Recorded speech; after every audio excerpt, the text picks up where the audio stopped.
اعوذ باللہ من الشیطان الرجیم بسم اللہ الرحمن الرحیم۔ مولا کائنات حضرت امیر المومنین علی ابن ابی طالب علیہ السلام کے مجموعہ کلام نہج البلاغہ کے تیسرے باب کا 309 نمبر فرمان مومنین کی خدمت میں ہدیہ کرنے کا شرف حاصل کیا جا رہا ہے۔ وقال علیہ السلام، آپ علیہ السلام نے ارشاد فرمایا،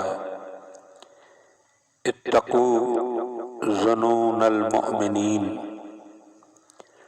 مومنین کے گمان سے ڈرتے رہو۔ فإن اللہ تعالی جعل الحق ألسنتهم، کیونکہ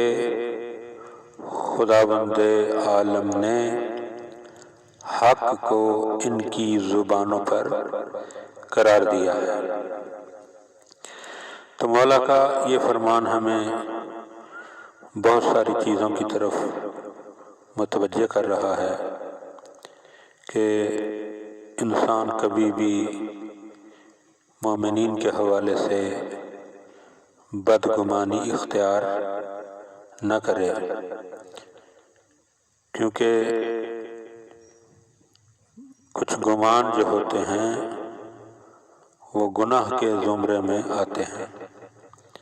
جنہیں ہم عام زبان میں سوء ظن کہتے ہیں۔ لہذا انسان کو چاہیے، کیونکہ انسان کی فطرت میں ہے کہ اکثر انسان لوگوں سے بدگمان ہوتا ہے، اور یہ وسوسہ شیطانی ہوتا ہے جو انسان کو بدگمان کر دیتا ہے، اور وہ وسوسہ یوں پیدا ہوتا ہے کہ اس نے یہ کیا ہوگا، اس نے یہ کہا ہوگا، اس نے یہ سنا ہوگا، اس طرح ہوا ہوگا۔ تو جہاں لفظ ہوگا آئے اس میں یقیناً گمان ہوتا ہے، اور انسان کو گمانوں پر جو ہے وہ اعتماد نہیں کرنا چاہیے، بلکہ جب تک انسان